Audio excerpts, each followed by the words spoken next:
dude. We watched so much because it's been so long since we've recorded. It is. And with that being said, I'm kind of the whole DEI agenda thing. I've been really like kind of delving more into what that means and what it could mean for the fans, and all of it I'm not mad at. Okay. That's a bigger conversation that we're gonna can have later, but some of it does make sense progressively. Some of it doesn't, and some of it you can tell is just like propaganda, but some of it, kind of fit, especially when you talk about characters like the X-Men, how there's always been, like we talked about on one of the podcasts before, there's always been like a social aspect to what the X-Men are and who they are as characters. So it's pretty interesting now that the whole DEI agenda thing has become like so prevalent that it actually makes room for some of those characters like the X-Men to actually be a little bit more logical and a little bit easier to follow, so I mean, we can talk about it. Yeah, that's I didn't expect you to say that. Yeah, dude, I didn't either.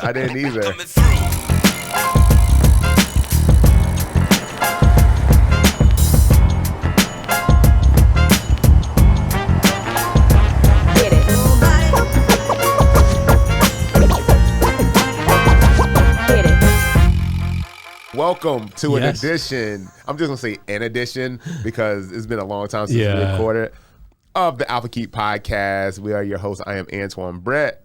And I am Denysenko.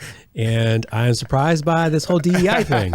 As you can tell by the name tag, my homeboy got a name tag. Yeah, check it out. Yeah. This side. So as we're recording this, today is Tuesday, May 13th. Correct? I think this is the 15th. The date is 14th. 14th. May 14th. Tuesday, May 14th. Yes. And it is the return of meme stocks. I don't know so this isn't a financial thing at all, but when it comes to social media and Twitter, X, when somebody can post a photo and all of a sudden that photo changes up the stock market, that's so crazy. So really? Crazy. Have you heard about it? I have not heard about this. Oh my God. So today, and I wish I was prepared with this photo, but here's the photo. I don't know if you can all see this. If you all anyway. So here's the photo. Okay. And the guy that posted it is called, oh man, I got to pull it up somewhere, but it's like something Kitty.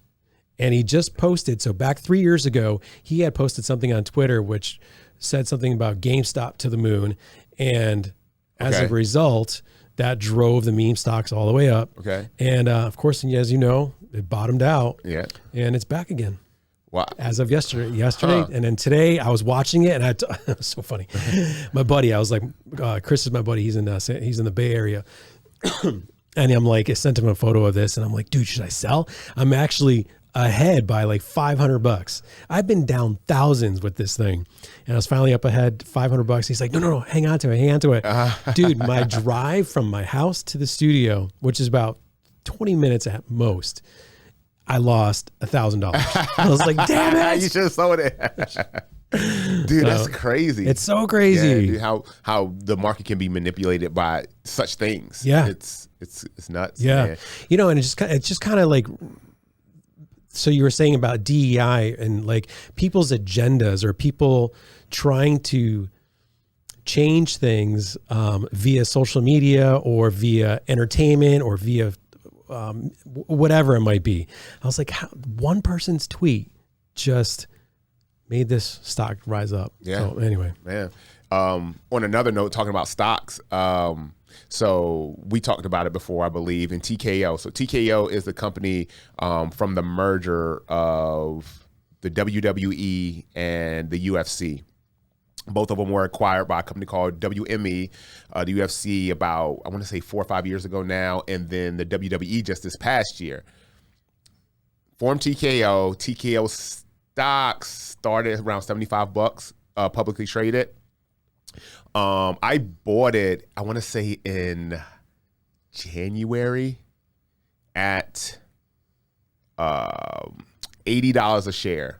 It's up to $103 a share today. Oh, yes. Nice. Yes, and I bought a pretty good amount of it. Yeah. So, man, and I don't know, and I was wondering how, because Vince McMahon sold off the remainder of his stocks, and it was, I forget the exact number, but it's a lot. It's like 7 million shares or something like that. And I was wondering how that would affect the remaining stockholders, the margins of the remaining stockholders. And so anytime someone sells a large amount of stock like that, does it generally drop the stock price because now you have all these shares that are available for purchase, or does it boost the stock price because of the expectation that all of these shares are going to be bought at some point? I don't understand. I'm not comments, let me know, because I'm not a whiz of this stuff. I invested I bought the stock because I love the WWE and I love the UFC, and I was like, hey, no brainer, but it's working out so far. So. You know, it is interesting because I was getting all pissed off at Nelson Peltz,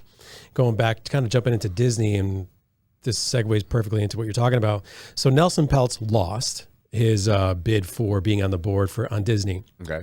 And people were all like hating on him and Bob Iger because both of them sold off a bunch of their shares. Right. And all these guys, they're selling off, you know, they're just to get their dividends or whatever their profit margin is going to be.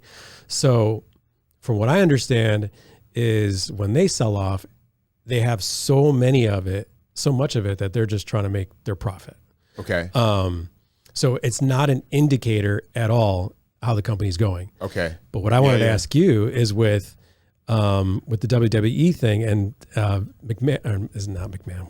Vince McMahon. Vince McMahon. Yep. What's going on with him? Is he still under? He's still under, and that's the board as a whole, they don't want Vince involved at all.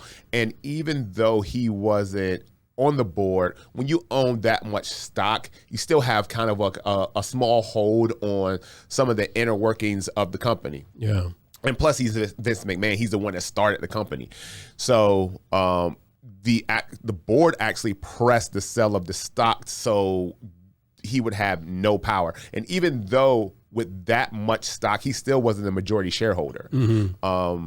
But they wanted him out completely. Yeah. So yes, I believe the number was 7 million shares. Jeez. Did he sell it to somebody, or he just sold it off? I think he just sold it off in the open market. I'm not sure of the specifics of that, but I know last year he sold off a small amount. I want to say something like 3 million shares, and then he sold the remaining of it right here. And I think it was like 2 weeks ago that happened. So Vince is out, and obviously it has a lot to do with the litigation that's going on now and everything he's going through with the young lady that, you know, he had very questionable affairs with. So. There seems to be a lot of that going on. There's a lot of it going on, dude. What is that? P Diddy. That's another one like that. So we haven't really spoken since that whole P Diddy thing. All that stuff happened, and he's like, he pissed off to somebody. Yeah. And now they're all after him because what was his bodyguard,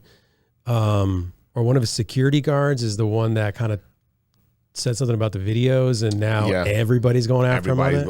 And it's pretty bad because he actually, and it seems like Diddy's living his best life. He put on his Instagram, he puts, you know, family vacations, happy Mother's Day. He took his family to the Bahamas or wherever they were. So he's acting as if there's nothing to worry about. Yeah. But it's continued to come out that he had, homosexual affairs, and he has, underage relationships with underage male and female. Mm-hmm. So, man, who knows the truth? I feel like the truth probably falls somewhere in between. And I feel like anytime, and this happens a lot, and some of it's true. Like we know, like a lot of the whole Pizzagate thing was true. Yeah. And but when someone gets a certain level of power and a certain level of wealth, I feel like this is the first thing we do to them. We would say, okay, well, he, inappropriate, whatever, with boys, with girls, with underage, this and that, and So now it's hard because we hear it so much. It's hard to know what's actually true and what's not. But enough people come out about Diddy to say, yeah. I mean, it's hard to tell. If 50 Cent was like, because 50 Cent's not a fan of his, didn't they have some beef? And they're like, you don't mess, like, I think he was trying to have him do something. And then 50 Cent was like, man, I ain't gonna do that. I feel like 50 Cent having beef with everybody at some point. He might have beef with us after this podcast. But what was it? So I was listening to, well, there's two things, but I'll start with the P Diddy thing. I was listening to somebody talk about how powerful his time period when you were in the music business, how influential they were. So with the amount of parties that they had, basically like P Diddy had Epstein Island, his own version of Epstein Island. Yeah. And like music producers and music agents, like, man, those guys and girls had so much power and influence. Yeah, for sure. Now, with that being said, I was having a conversation with a friend, and she was talking about how the NDAs, all the NDAs are up. So now everybody's coming out. And while I know signing an NDA is, kind of par for the course when we talk about business and entertainment and blah, blah, blah, I find it hard to believe that all these motherfuckers are signing NDAs. Like, seriously, just like Baby Mama signed an NDA, Joe Schmo over here, taxi driver signing NDAs. All these people aren't signing NDAs, No. And so, again, you have to go back to how much of this is actual and how much might be a money grab. Right. This person is and Diddy was billionaire status last year or a couple of years ago. So how much is it? How much of it can be somebody's just looking for a payday? Yeah. It's possible. It's highly possible. Yeah. It's like you pay off one person and then everyone comes out of the woodwork. They're like, oh, you paid him? You're going to pay me. I wonder if, he's going on all these vacations, all these trips. Maybe he's afraid he's going to be suicided. He might get suicided. You never know. He's already in enough shit. Yeah. You don't suicide somebody who's already up shit's creek. Yeah. It's like from this, he'll never be in a position that he was in. He'll never have the level of success that he had before this, because now there's always going to be an asterisk, right? Mm-hmm. So you have to you don't suicide that guy. He's fucked enough. No pun intended. So do you think he's the reason for Tupac? I mean, people are saying it. They're saying it. Like, man, they say he put out a hit. He's the one that put out the hit on Tupac. Yeah. Man, who knows? I appreciate my life too much to even speak on that on air. Wow. Oh man. But jumping back to Disney for a second, there's a YouTuber, he's called WD Pro, which I'm sure that you've listened to, but he has another guest on his show who does a lot of like legal and finance stuff. And he was kind of talking about, and it's an interesting show. I wish I can remember what the name of it is.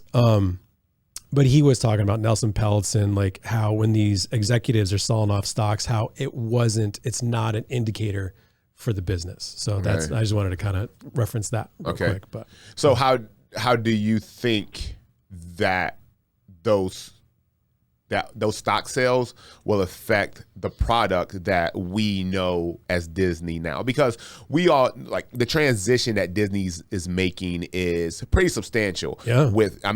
Even from the Marvel side, they talk about throttling back projects and essentially cutting them in half. They're going to go from making, from television shows and movies, 4 to 6 projects a year to, 2 to 3 projects a year. So, are they trying to, this is my question, are they trying to go back to what we consider the heyday of Marvel cinema when you did 1 movie, maybe 2 movies a year? These movies were big, $600 and up $1 million paydays. Because we knew we weren't going to get anything else. Yeah. And because we weren't getting anything else anytime soon, there was so much stuffed into this movie that you had to watch it. Because if you didn't see it, you're going to miss something that could pertain to the movie coming next year or the later that year type thing. So yeah.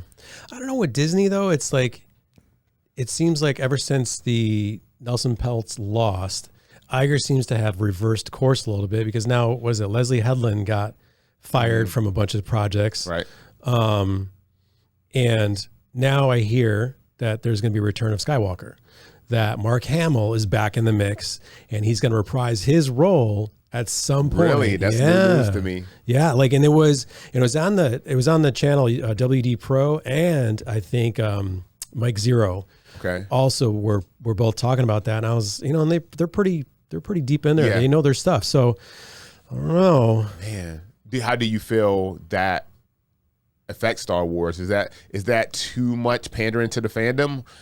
Because the Acolyte is yet to be determined if that's going to be a successful project. Right. Do you feel like we need, or Star Wars needs to have something that is so familiar for the fans that is going to bring all those fans back in, that they could lose with this project and some of the other projects they've been putting out, especially going back to Attacking the Fans and everything like that? Do they need something that's just going to be like a guaranteed home run for Star Wars? For sure they do. I think so. Yeah. Yeah. I think they need to go back to, I suppose it would be like in anything, back to basics. Like, what was the basic thing that created your success? And if you don't revisit that, then, and you're trying to put in the Leslie, come on, these directors, even these writers, they're like, I've heard several people, even outside of the one video that people posted on Instagram, that they know nothing about Star Wars. They're like, well, we really don't know anything about it, but we just know it's time to do this. I'm like, based on what? Based on what? Yeah. Based on what? And DEI. You're trying to go back to DEI thing. It's like a DEI thing. But how much of, so here's playing devil's advocate. How much of it is a conscious effort to push DEI into the film, or is it just that director's vision for that and it just happens to feel DEI-ish, like, because as a director, it's up to you to give the representation of what this project looks like through your lens, right? So, but you got to understand, in doing that, everyone's not going to like it. Right. And if enough of the fandom doesn't like it, does it make it not successful? Or, what?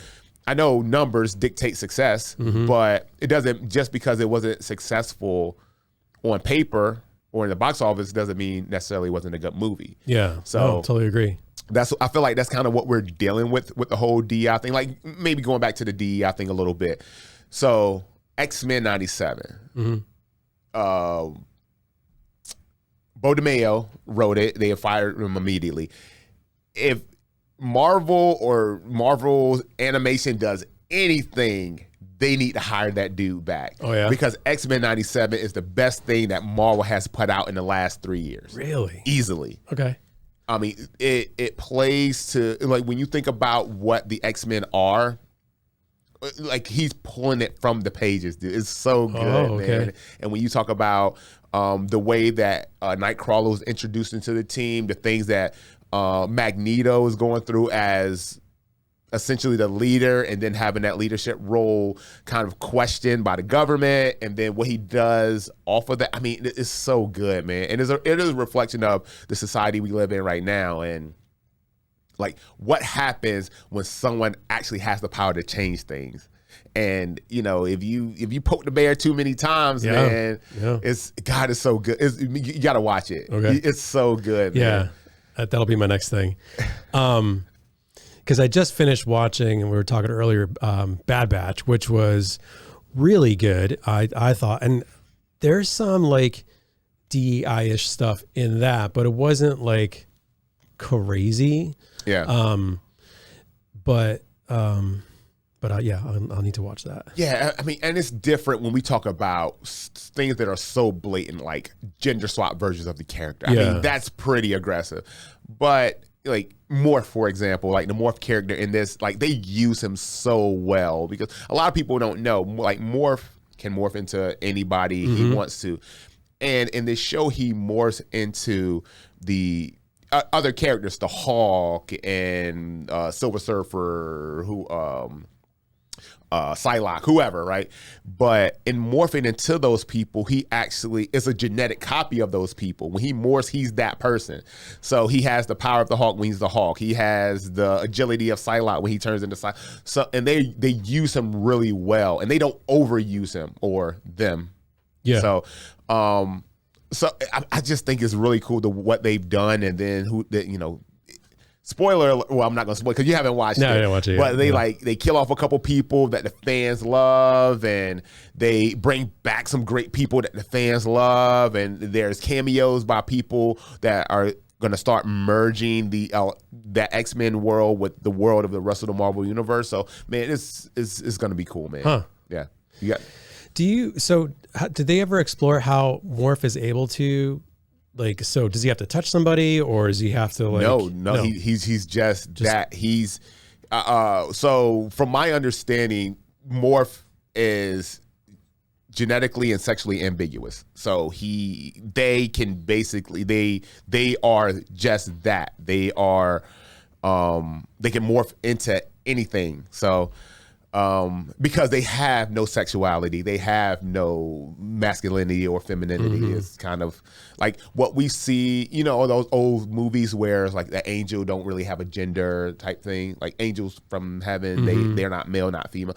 It's kind of that thing. So it gives them flexibility, and again, now we're in a world where I have to continue to check myself, as I say, because we know the former X-Men, the 90s show, and Morph is portrayed as a male, right? And so as I keep saying him, I keep correcting myself into them, because that is actually what they are. They're not a him, they're not a her, they're, a them. Mm-hmm. So it's interesting how I am one of those people who appreciate the fact that Bo DeMayo and the writers over at Marvel, as it pertains to this show, went above and beyond to create the most authentic representation of this show, or the comic books, the X-Men based on the comic books, mm-hmm. into this show.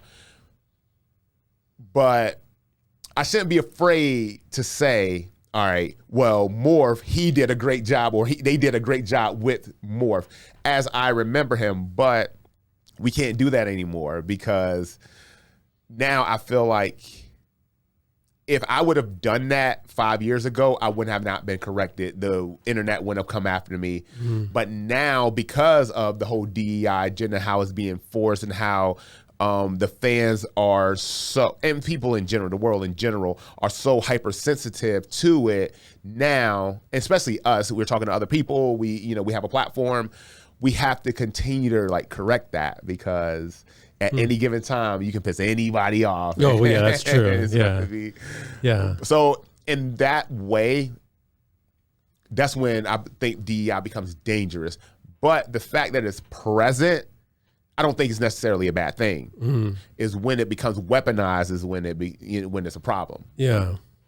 So just my take on it. So, and not to get, I don't want to, so I guess I just don't understand. So if we're talking about a comic character, that makes a lot of sense. But if you're talking about society, that's where it gets, because then I'm assuming you're talking about pronouns. Yeah. And how people perceive themselves. And and I'll say I'm a bit more probably old school in that what I see is what I'll say. Right.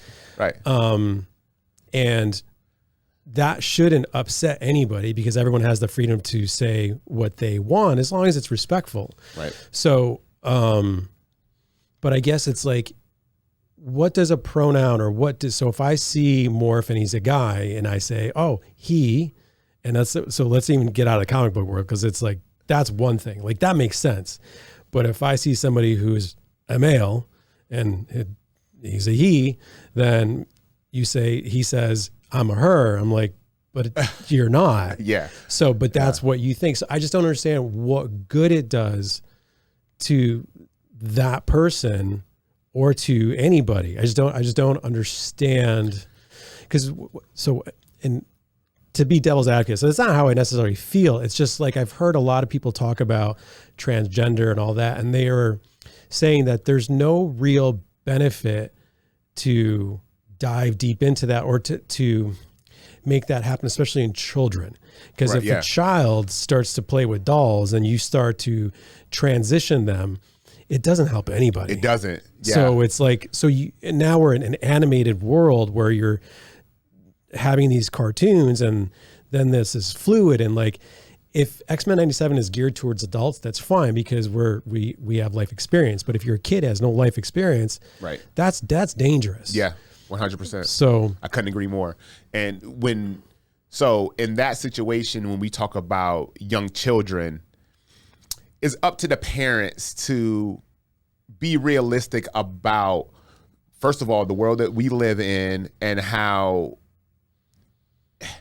while you can say everything is up for determination, it's really not. Mm-hmm. Because in that same scenario, when you say you have a young boy, he's playing with a doll, doesn't mean he identifies as a woman. It means he was fucking playing with a doll. Right.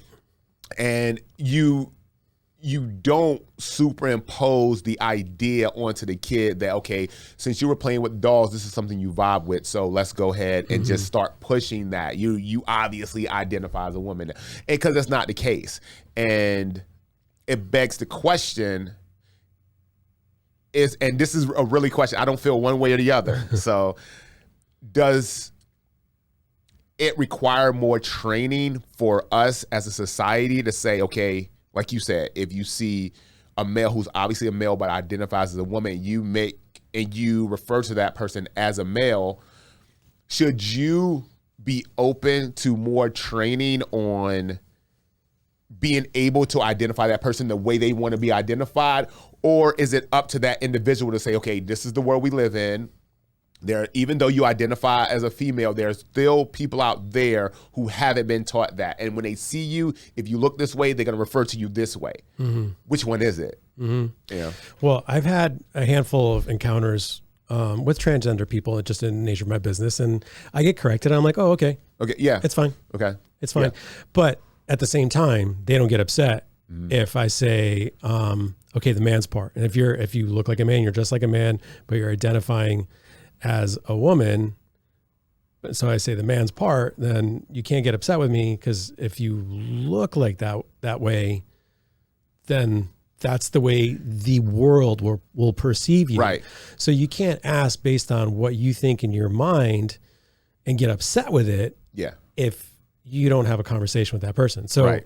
Like I said, I was corrected. I was like, okay, that's fine. Yeah. I was like, no problem. That is totally your choice. So I didn't get offended. I didn't get bothered. Mm-hmm. Neither did they. Right. And that was great. But that's not what the internet does. Yeah, that's not what the internet does. And that's the world we live in, because we have, on the flip side of that coin, we have people that if they are misidentified, they get upset. Mm-hmm. If you do correct them, they get upset. Mm-hmm. So...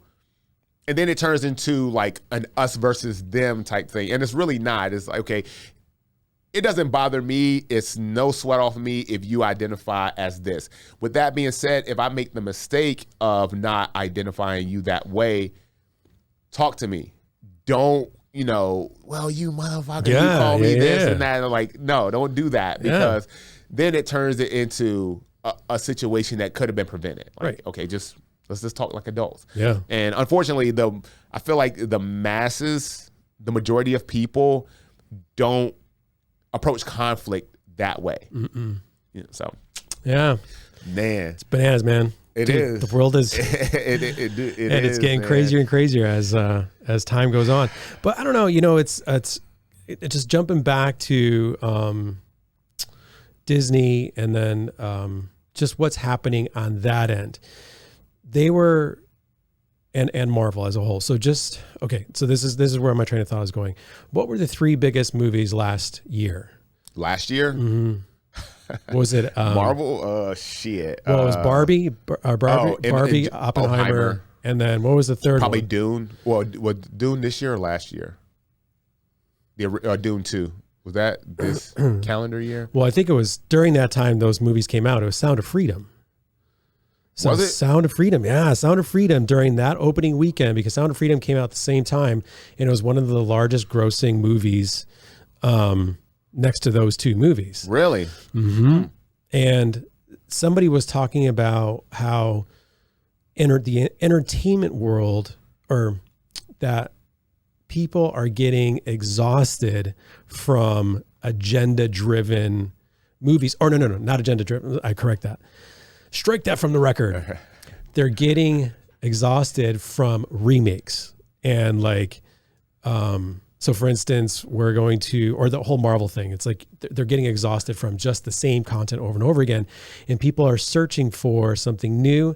And supposedly people said faith-based movies are going to come back. Really? Mm-hmm.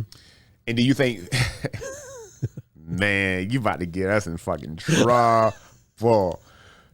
So, Really? Okay. So do you believe that there's a large enough market for faith-based movies to be, and like, I think we can agree that I don't think there's any movie out there that's going to do what the Endgames and the Avatars, like those movies, those billion-dollar movies. I think the days of billion-dollar movies are starting to do, like, is going to, Deadpool might do it, but we'll see. But do you think that those faith-based movies have enough of a customer base that they'll be competitive, like north of $500 million movies? Because Oppenheimer did close to $1 billion, right? 800 million. Yeah. Barbie did about the same. Yeah. Do you think that like a faith-based movie would be strong enough in the box office to rival that? Do you remember what was his name? George Burns? Yeah. George Burns, the old guy with the cigar that played God. Yeah. That was like one of the biggest movies. Devil. Oh God, you Devil. Yeah. That was a great movie. And then Bruce Almighty. Yeah. Evan Almighty. Passion of the Christ. Passion of the Christ. Yeah. Sound of Freedom. So I don't know. It's not necessarily faith-based. It's more of, so the 3-body problem. I just started watching it. We're on the 3rd episode or 4th episode, and it may not be a faith-based show, but it's talking about faith, and it's challenging faith versus science versus, so it's almost, and maybe this is just where I'm in a place in my life, because you start to like, oh my God, my parents are getting older. You start seeing mortality as a real thing. And, so there's a reason, or something happens in your life to seek those things out, or to want something of hope, or something bigger than just us. So I think entertainment is maybe seeing that they're just wanting to, I think everybody could use a little bit of like a pick-me-up type thing. Sure. So yeah, sure. Now when I say faith-based, I don't mean like a Christian thing or anything. I just mean just faith and something. Yeah, so faith, and I grew up in a very religious household and very Southern Baptist household. And it's, I mean, you go to church for like 4 hours on Sunday. Yeah. It's like, man, fuck this. Dude. That was the worst thing. So as I got older, in my adult life, when I would go to church, I would go to more like non-denominational churches, and it was great because like 45 minutes in and out. But I do, and so with that being said, I consider myself a very spiritual person. I am a religious person, but I do have a large problem with organized religion. Mm-hmm. So for a lot of different reasons.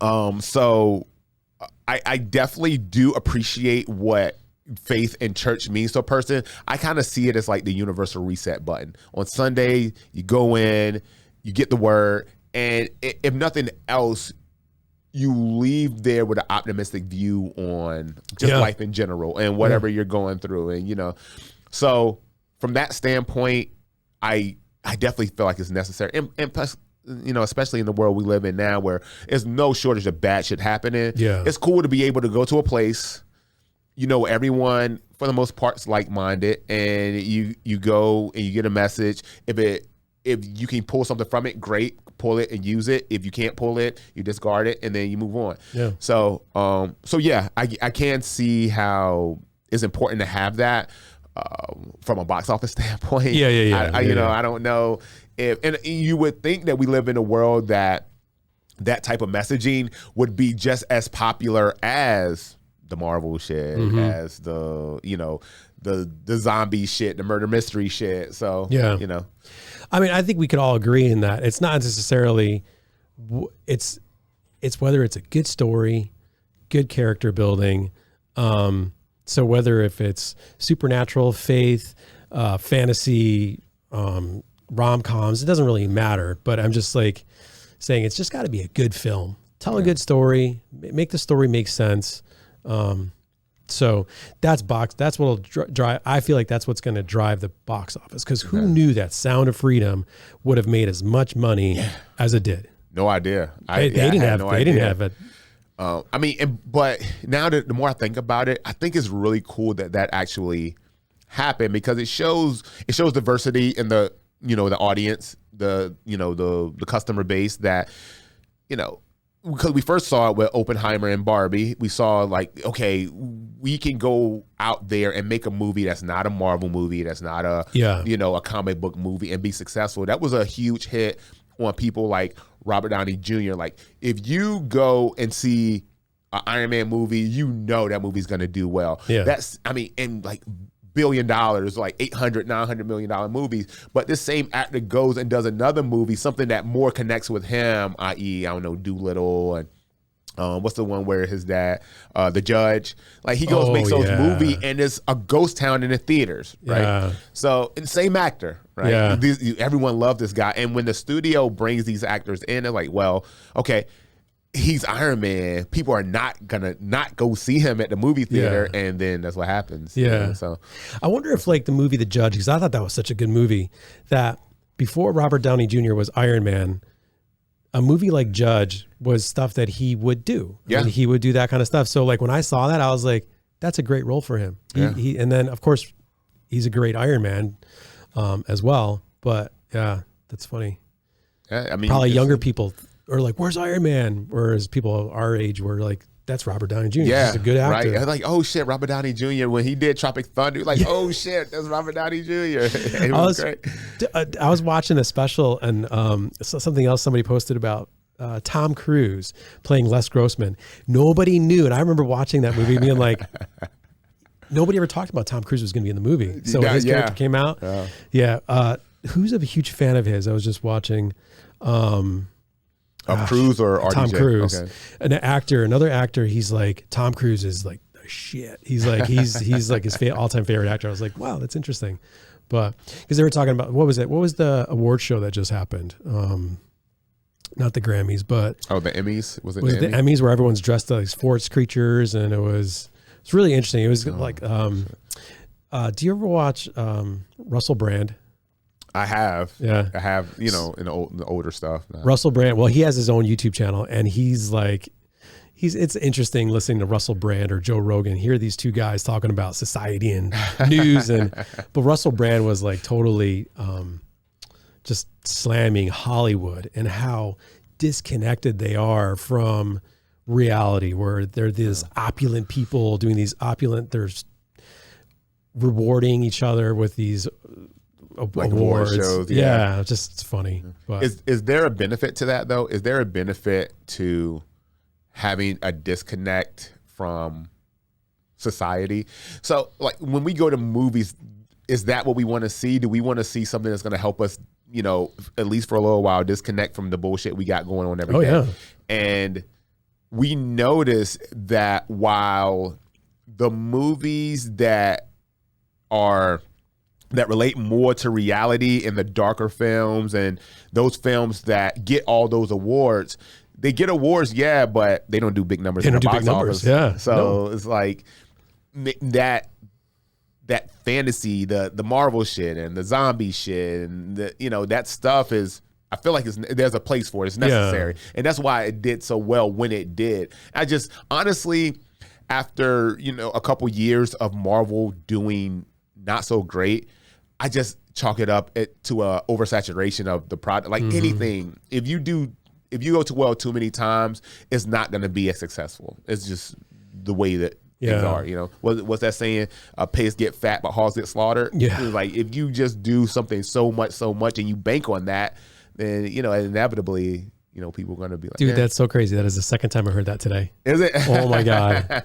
Well, the first time I heard it, I was talking about the GameStop stock, and I was talking about it with my student, and she's like, well, why don't you sell it? And I was like, I guess because I got greedy. I don't know. It's like I bought it at high and I was just about to clear it. And she said, what was it? Your hogs get? Yeah, pigs get fat, but hogs get slaughtered. Yeah. I was like, damn. I got a buddy, this old business dude that I'm really good friends with over the years, and he uses it all the time. Oh, does he? He's like, man, you gotta be careful. Yeah. You gotta know when to fold them, and you gotta know when to be smart. Yeah. Because pigs get fat and hogs get slaughtered. Yeah. So, That's a good saying. It's a good saying. Yeah. Cool.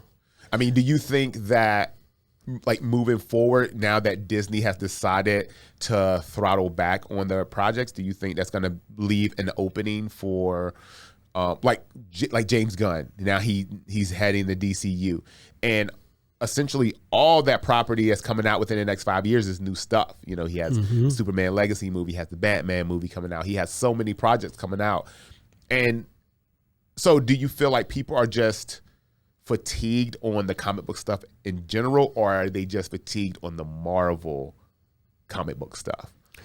Probably the Marvel, because that's what I think. Just because I also just heard that Nolan's brother, as well as Christian Bale, want to reprise their roles. Or Christian Bale. I did hear that. And Batman, wouldn't that be? I don't know, man. I want Batfleck. I want Ben Affleck as Batman from here on out. Really? And I do. I like the why am I forgetting his name from Twilight? His Batman. He was good, but it was like a one-off story. It wasn't canon. Whatever. And I like Bale stuff too, but I feel like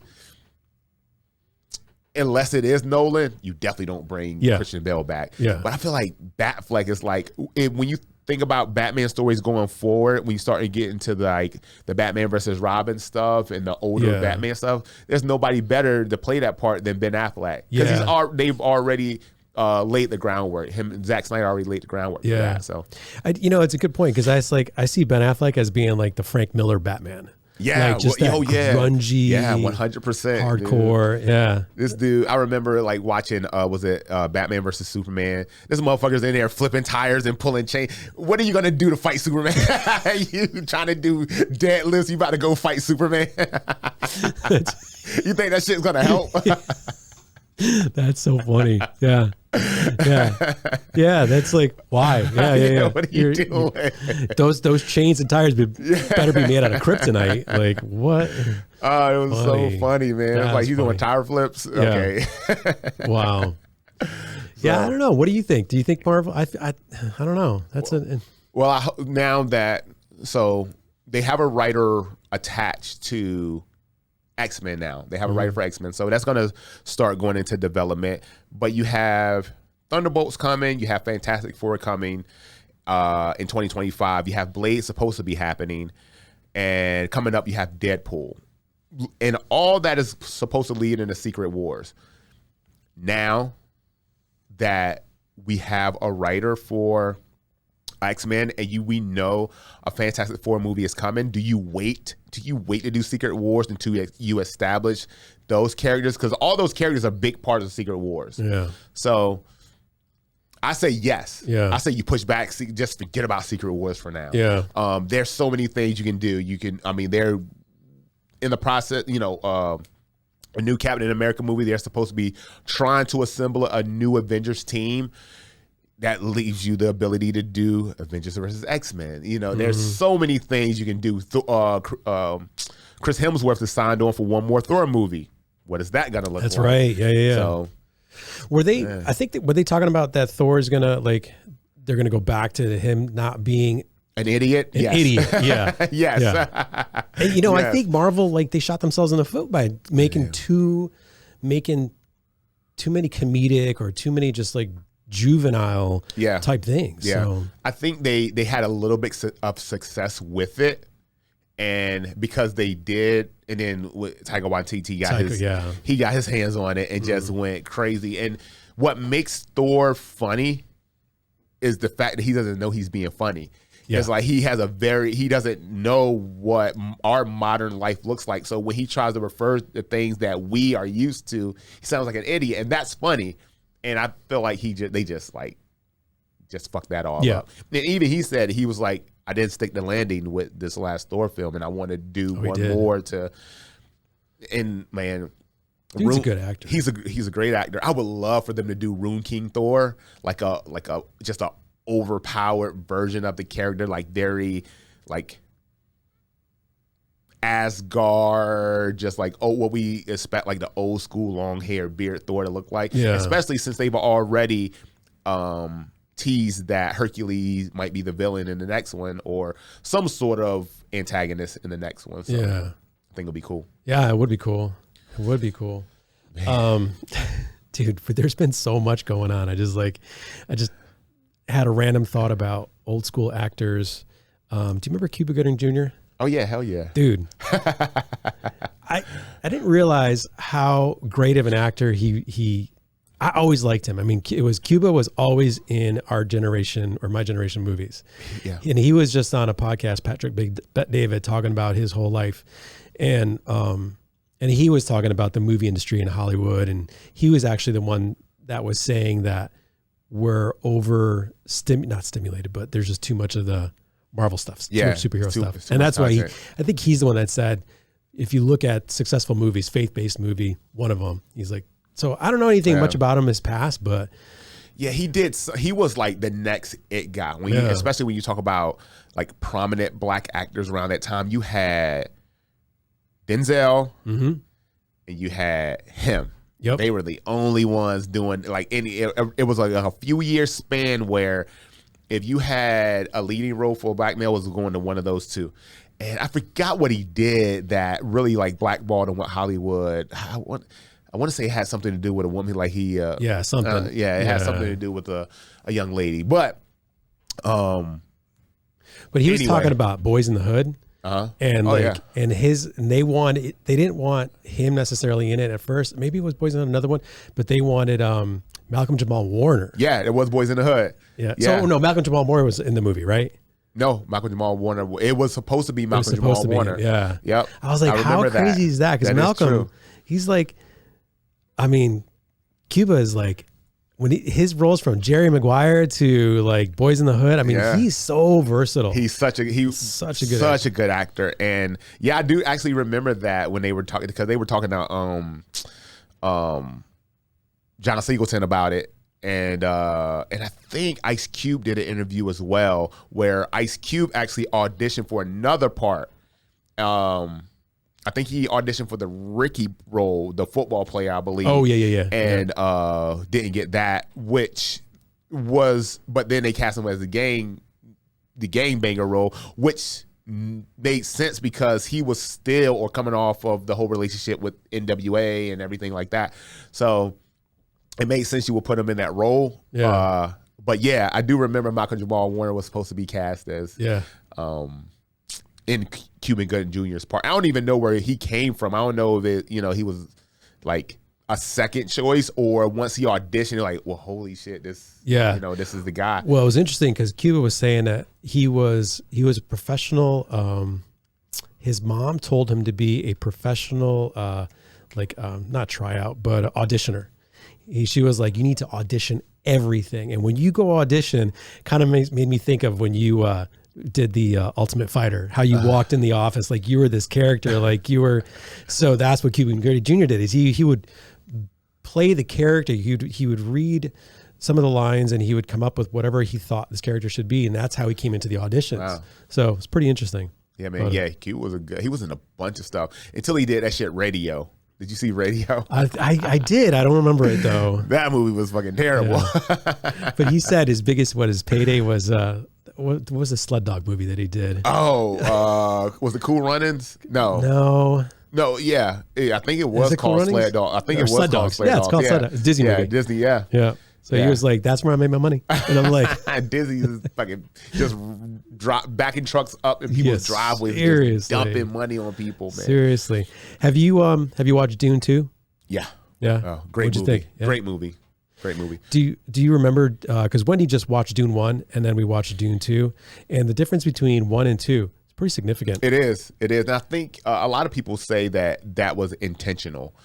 That, and honestly, I forget why, but I was listening to a podcast and they were saying how intentional because Dune 1 is essentially just a setup. Right. And because there's going to be another one, right?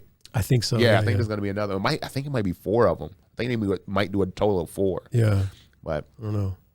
Man, yeah, it was a great movie. Yeah. Loved it. Yeah. Loved it. And I look forward to, seeing what they do now that it's kind of there's like a chink in the armor, in the Marvel Disney armor now. Mm-hmm. I'm interested to see what these other like Sony and Paramount, what they come out with, the kind of blood in the water. Let's see what you come out with, because Sony does still own so much intellectual Marvel property. Like, I'm not super optimistic about Venom, but Venom could be really good. And Tom Hardy is the last one that he's gonna make. So why do you think Venom keeps missing the mark? Because I've watched the movies, I like them. Like, I never walk away not liking them. I think sometimes it's kind of stupid, like some of the Venom, how Venom comes out and he says like dumb stuff. Yeah. But Tom Hardy always wins me over. I don't know. I think it's the same thing with how we were talking about Thor, how his funniest stuff is him being ignorant to our society. Mm-hmm. And I think it's the same thing with Venom. They are trying to make him too funny and too much of like comic relief. Don't make it a funny movie, dude. Just it's so many things you can do with Venom. And I don't know the specifics of the whole what Spider-Man can be used in what movie. I know they talked about an Andrew Garfield Spider-Man movie. Do that. Do that. Venom versus Spider. Like, people would love to see that shit. Yeah. They would love it. Yeah. But, totally agree. Man. We'll cool. I don't know how much time what are we in? I don't know. We're about an hour in. An hour. So I do want to like just kind of maybe close up the show a little bit and just mention to I don't know where you're at with this, but Fallout. Okay. Fallout. Yeah. I finished it. If you you did finish it. Oh, yeah, I finished it. Let's talk about that real quick. Thoughts? Your thought. Let me know what you think. Okay, so I played Fallout, and that was like one of my all-time favorite games. And I played Fallout Vegas and Fallout 4. Okay. I never played Fallout 76. And what I understand is they used, I think, all 3 of those to make the show. Okay. Dude, I was watching the show and I was like, oh my God, I was in that town when I was playing the game, and like I thought they blew my mind with it. It is the best show, video game show that I've ever seen. If I didn't play the video game, I don't know if I would appreciate it as much.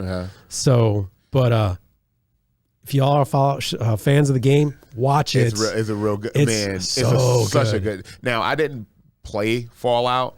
Now I did have a really good buddy who I would watch play. It's kind of one of those things you sit on this couch and just watch him play the game type thing. And that's as close as I got to it. But I did enjoy it. The show was really good. Yeah. And I don't know why the lead actor is escaping me right now. What's his name? Yeah. He was in. Yes. He was in. He's in everything. He's in Vice Principals. He's in Righteous Gemstones. Why am I forgetting this name right now? I'm gonna pull it up right now. Walton Goggins. Yes, that dude. I'm telling you, everything he's in is gold. Yeah, like he's such a good actor, dude. And I think him like being the ghoul in this show. I mean, they couldn't have got a better like person. I'm looking forward to seeing more of the backstory on how he became the ghoul and that transition to when everything, because they're 250 years in the future, something like that. Yeah. So, man, I would love to see like more of his backstory. What happened to his kid and things like that. Like, man, I can't. But yes, it was a great show. Yeah. And the twist, not to ruin it. Nope. There's a twist at the end. Y'all just got to watch it. It's so good. It's so good. It's a good one. And how they covered people who lived in the vault versus the ghoul versus the mech guy. The knights, and the squires. Yes. And it's because when you first start watching this show, you automatically come up with a very specific idea of why the people were in the vaults and what, why they were there. Like, we knew that those were more of the affluent people who kind of had, but when you start to get into episode like 6 and 7 and talk about how that whole thing went down, and man, it's so really good. It's really good. It explains a lot in the video game too. So if you're into the video game lore, you probably already know all of that. But if you're just playing the game as a casual gamer, you're just like, oh, damn, that's why that's the way it is. That's so cool. Or like the doctor robot. I can't remember what they call him. Oh, I got it all. Oh yeah, It's a great character in the game. Like, those guys are those machines are, well, whatever, but they're everywhere, and so. Oh really? Yeah. So it's gonna be more of those probably. Yeah. But it's good stuff. Man, yeah, it's a good show. Amazon is killing it with those. June, we're gonna eat in June, man. You got The Boys coming back in June. You got 3 or 4 does The Acolyte come out in June on Disney Plus? Yeah, I think June 20. Okay, so we have that or something like that. Yeah, it's a bunch. I believe Cobra Kai June. Really? Yeah. So, it's a bunch of shows, man. The Boys just got picked up for 5th season. Invincible's going to get a 3rd and 4th season. I mean, there's. How is That's so funny though. Like, Acolyte already got canceled. Like. The Acolyte seasons 2, 3, and 4, like, that's all been dropped, isn't it? Oh yeah, is that part of the whole Disney? We're gonna June 4th, cut down the. But Leslie Headland, because that was Leslie Headland's project, and she got cut from doing any more. Well, shit. I mean, Bo DeMaio got fired from X-Men. They're still doing another season of that. Oh, really? Yeah. Okay.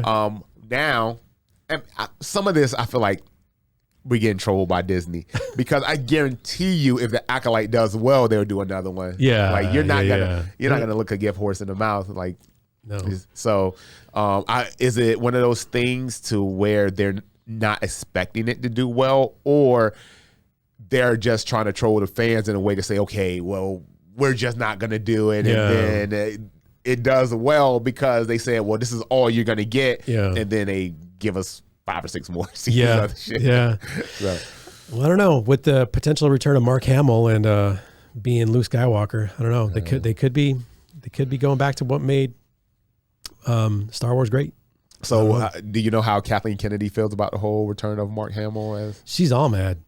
She's all mad. According to WD Pro, I mean, she's mad, and Mike Zero, I mean, she's losing her minds because, I mean, she's got cut from a couple of things. Now Leslie Headland, her number 1 girl, got cut.